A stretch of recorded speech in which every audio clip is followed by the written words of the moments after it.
So as we enter into this new year, enter into a new sermon series, this is some like church growth or pastors would say this is a risky move, in that most of the time this type of teaching is in the form of like a small group or a Sunday school or something like that, because they kind of reserve this type of teaching for the select group of people who want to go deeper. Because on a Sunday morning, a lot of churches, and I'm not claiming I have the right answer. This is almost an experiment because I've never done this before. They reserve Sunday mornings as kind of an outreach. Like a lot of the sermons are about salvation and kind of entry-level stuff, which is great. We need to hear the salvation message. We never need to forget the gospel.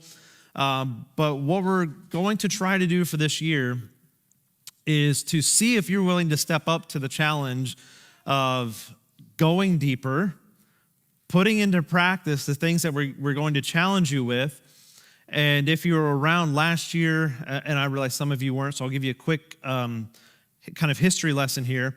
In the Jewish tradition, the way people were taught under rabbis is they had Talmud. The rabbis actually had students that would follow them, shadow them, learn to become like the rabbi.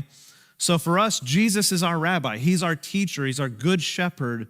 So if we want to grow in our faith, if we want to grow to become more like him, we start to do the things that he did. We practice those things. Doesn't mean we're going to be perfect. We're not going to achieve a like godlike status. But if we hang around Jesus long enough, if we are in his word, do the things he did, my hope is that by the end of 2026, we'll begin to look more like him, speak more like him, love like him, care about other people like him, rather than just being stuck or stagnant or still wherever we're at. So, like I said, I have those guides in the back. If you would like the guide, it's 3 weeks long, so 21 days of prayer and fasting. I want to make this clear. This is not 21 days of fasting, because that would be very difficult. Has anybody ever fasted at least 3 days? You're not bragging if you put your hand up. It's difficult. 3 days is difficult. So if you download this, get your guide, there are going to be different levels for you. So don't feel like, man, I came into this church service and they're saying, man, this isn't for beginners. We're going to make it easy to start with, okay? So there's a few different options to choose from. Some of them are like easy. Maybe it's skipping a lunch one day, which I think most of us could do that. Now, if you have health conditions, please don't tell your doctor, your pastor told you to do this against his advice. I don't recommend that. But that might be a first step for you. In these 3 weeks, maybe it's taking one day to skip one meal and see how that goes. It can be difficult if your body's not used to it, because you can train your body to actually do well with fasting. But I'll be honest with you, the first time I was challenged to do a 3-day fast, like the second day, I was barely moving at work. And that was not good, because then I wasn't a good employee. So I had to get some sugar in me and be able to function and think and move. Do what is best for you. But see where God is challenging you, and maybe be willing to step outside of your comfort zone. And then there are other things. My recommendation, number one, is a food fast.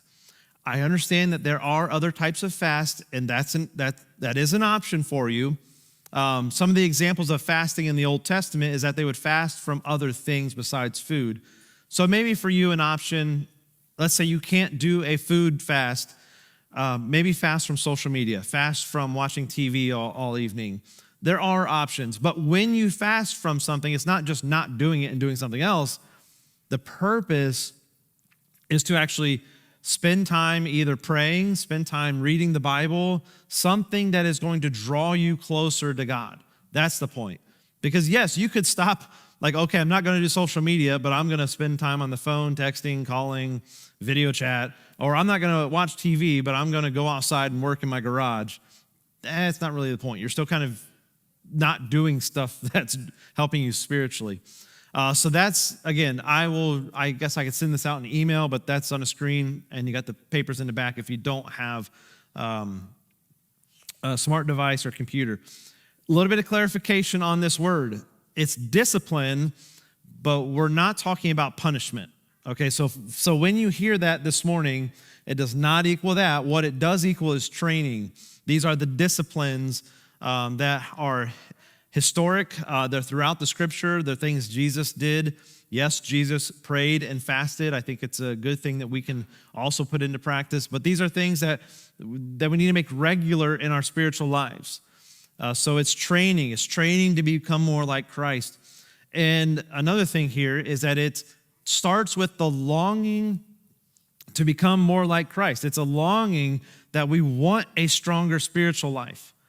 I've talked to many guys who have been around church for a long time, and I would ask kind of probing questions of, well, how often do you pray? Or how often are you reading scripture?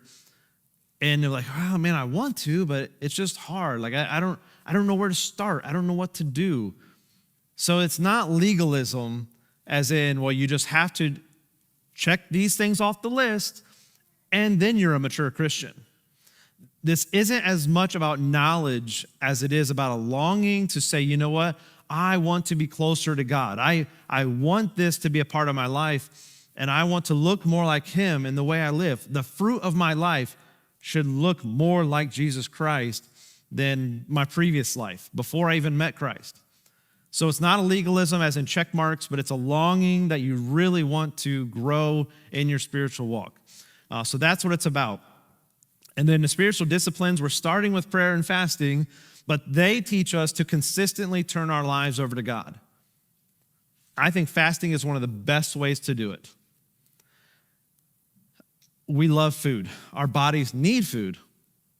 So it's one of the most practical, easily accessible ways to turn our life over to God, to say, I surrender my fleshly needs. And Lord, I'm praying that you'll provide the energy that I need. I'm praying that you'll continue to draw me closer to you. So yes, we're starting with these 2, but we're going to practice 6 for the year. So let's go to Luke chapter 10. It's a very familiar passage with Mary and Martha. And in this passage, we're typically drawn to their response to Jesus and hosting Jesus at their place. So when we read through this, it's not a whole lot of reading. It's only a few verses. But we're going to look at their response, if it's right or wrong, and then how are we responding to Christ as well. So let's go ahead and read this. It says, while they were traveling, he entered a village, and a woman named Martha welcomed him into her home. She had a sister named Mary, who also sat at the Lord's feet and was listening to what he said. But Martha was distracted by her many tasks, and she came up and asked, Lord, don't you care that my sister has left me to serve alone? So tell her, give me a hand. And the Lord answered her, Martha, you are worried and upset about many things, but one thing is necessary. Mary has made the right choice, and it will not be taken away from her. What was her choice? It was to sit at the Lord's feet. The Bible obviously breaks culture barriers of what we think is right and what might be wrong. Maybe it's the law that we look to, the law of the land, to teach us what's right and wrong. Well, this would have been the wrong thing to do in their culture, that a woman would sit at the feet of Jesus. That's not where they were supposed to be. And someone that would sit at the feet of their teaching was almost like a student that they were observing, that they were actually taking in everything that they were teaching. So that was Mary's response. They welcome Jesus into the home, and probably a lot of us would think like Martha, like, man, I got to get my house cleaned up. I need to vacuum. I need to do the dishes real quick. And Mary, probably if it was anybody else besides Jesus, maybe she would have made the same decision. Like, we got to tidy this place up.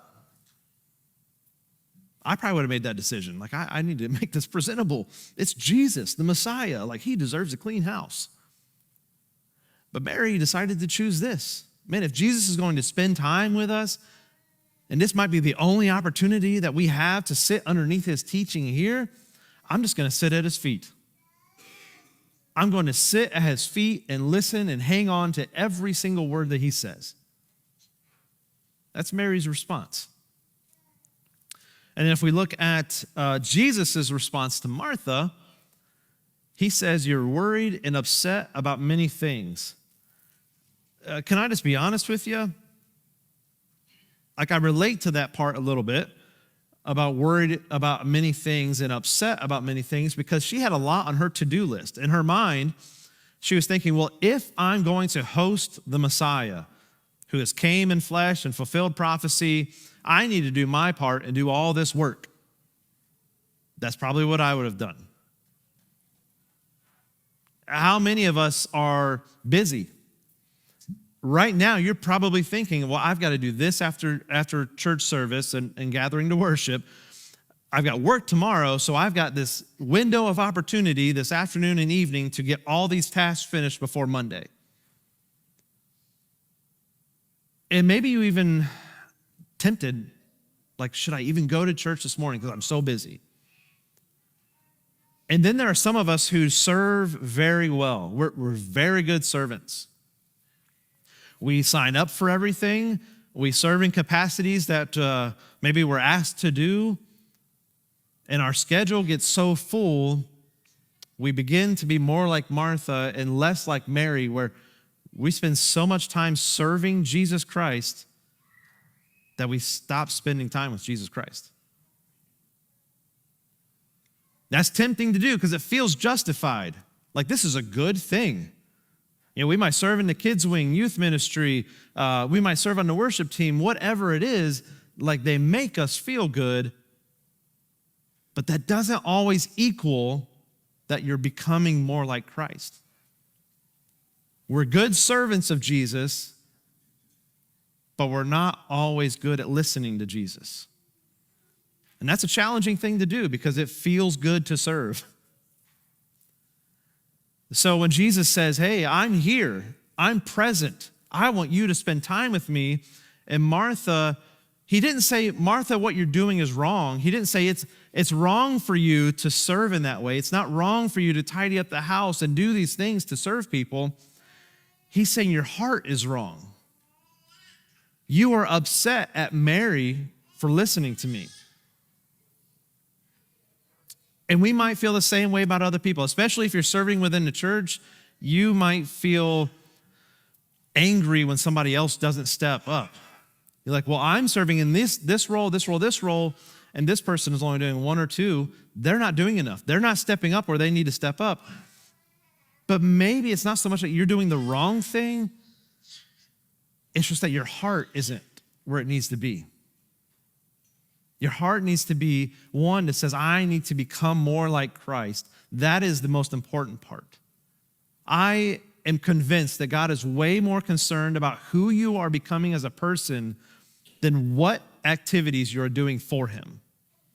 Because you can do a lot for Jesus and still look like your old self, still holding onto grudges and still causing malice and disunity and all these things that you could happen while still serving within the church, still serving people you love outside of the church.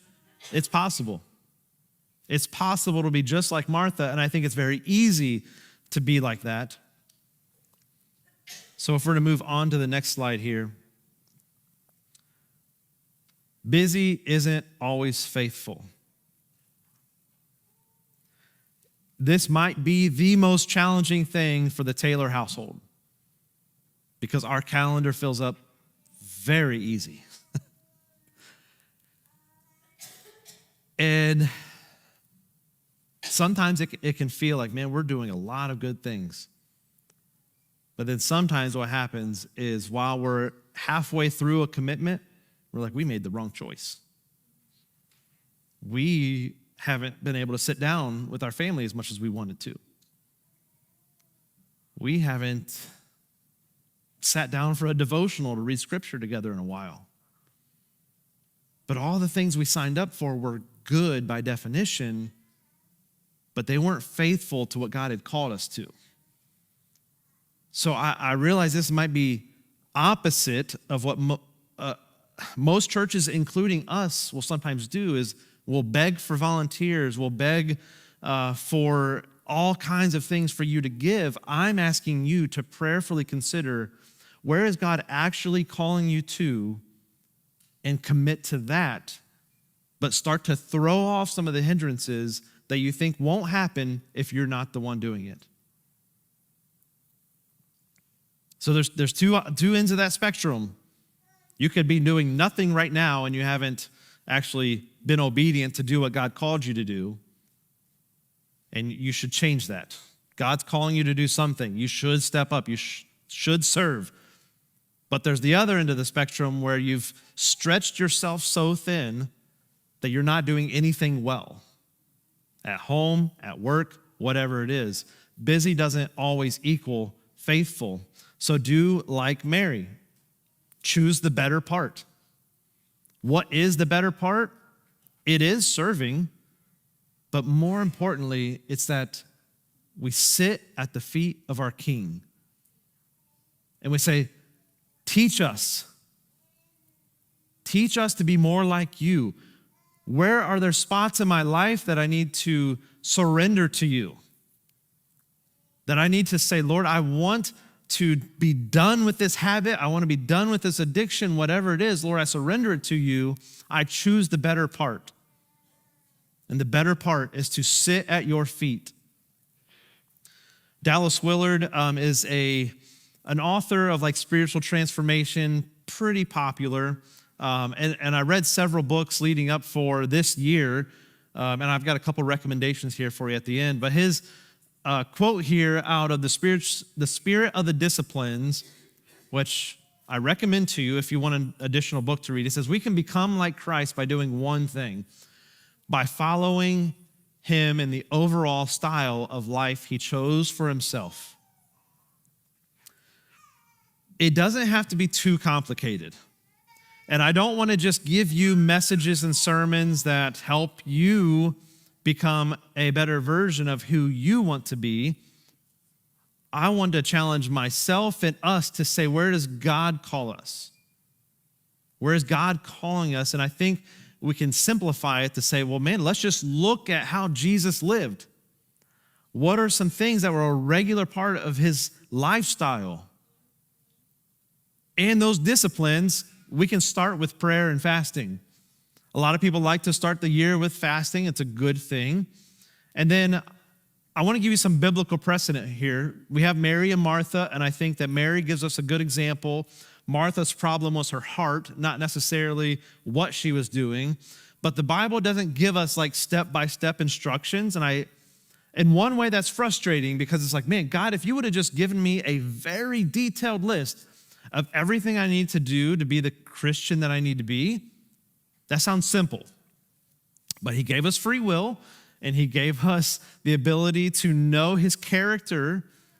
But the Bible does give us at least a couple instances where it talks about training. And it says in Luke 11, the disciples are saying to him, Lord, teach us to pray. So they're asking him, Lord, we need to figure this out. We need to do this part of our spiritual life better. Would you teach us how to pray? And then he does. And then in 1 Timothy, when Paul is writing to him, he tells Timothy, train yourself in godliness. How would Timothy have trained himself? Well, he would have had the Old Testament scriptures, some access to that, to know what God's character was, who he was, and what even some of the old law was. Timothy would have known that. But he's telling Timothy, if you want to be a leader, if you want to be someone who influences the world, you've got to become stronger. You got to train in this. You got to train yourself in godliness. We're not going to get into like the physical fitness part for this sermon series, but it's a very easy illustration to know that if you want to be a better athlete, if you want to lift more weights, it's a process. You have to train in that area. You got to practice to become better at it. So that's very easy to understand what Paul is saying there. Like if you want to be someone who influences the world, if you want to be a light in this world, you better put in the reps. Train yourself. And if I look at our congregation, this is my takeaway. A lot of us love Jesus. We're just exhausted. Let that sink in for just a minute. You would say, man, I believe everything Jesus said. I believe Jesus is who he said he was, and I believe the gospel message. I trust the Bible. Man, I'm tired. Life has been hard. I've stretched myself too thin, and I don't know how effective I am actually for Christ because I'm just wore out. I've admitted that. I've been there. A few years ago, I remember experiencing like, man, my heart is hurting. Like I felt like I had palpitations or something. I'm like, something's wrong. I'm so stressed. Like I'm struggling. And we had to make some changes. The practice of these spiritual disciplines, they begin with small steps towards holiness. Jesus said that we are to be holy as he is holy. It doesn't necessarily mean that we're going to get, I said this already, that we're going to actually be a God. There are some religions that believe that. But if we want to become more like Christ, it's small steps. So that's why we're starting with the 21 days, prayer and fasting. Here's what I want you to do. You got that guide back there. If you need access to it afterwards, I'll give you it. But you need to pick your plan today. So in that guide, it's going to give you several options of what to do, and then I want you to pick one. Don't overthink it. Don't spend a week trying to figure out, was this one better? Is that one better? Do something. One small step would be better than procrastinating and not doing it at all. So pick your plan, then tie it to an existing habit. For me, a morning coffee, I usually love to wake up before most everybody. Sometimes Cassie's at work before I even wake up. But morning coffee, I'll get it, and I'll sit in silence in the kitchen at our island, and that's a good place for me that I could choose to tie in that habit. Could be a lunch break, or maybe it's maybe you have a perfect bedtime routine with your kids. We don't, but you get them down, they fall asleep, and you have the rest of the evening to spend as a couple. That's great. Maybe do it then, if that's you. But then bring somebody along with you. It could be a spouse. Maybe your spouse would be one that can challenge you. But find somebody that's going to hold you accountable. Maybe text each other throughout the week. Or not that you need to let the whole world know on Facebook, hey, I'm fasting these 3 days. But if you got a buddy, just say, hey, I do plan on fasting for a few days here, and I know I'm going to struggle, maybe be tempted to quit. Would you check in with me maybe once a day and see how I'm doing? Because I'm getting ready to do this. I need some help. So bring somebody along with you. And I can be, just know from my experience that when you start doing several days, or if you do like a liquid fast, or if you do just a water fast longer than 3 days, there will come a point where you're going to feel like crashing physically. It'll be difficult. So if you'd like 2 books, I would like to commend to you, A Hunger for God by John Piper. That is specifically about fasting and prayer. And I have 2 copies here. If you would like a copy to borrow, please bring it back. Don't steal it from the pastor. Hunger for God from John Piper is a good one. It's kind of, I'm going to say it's maybe 300 pages. And then Dallas Willard's The Spirit of the Disciplines is kind of a good overall book of why the disciplines are good for helping you mature in your faith. So they're going to come up and close us in one song. And this is my hope for you, a prayer after hearing this message, is that you would say, Lord, I'm turning my life over to you again. I surrender my schedule, my stress, my distractions, and my hunger for more. So teach me to sit at your feet and then surprise me with the ways you transform my life.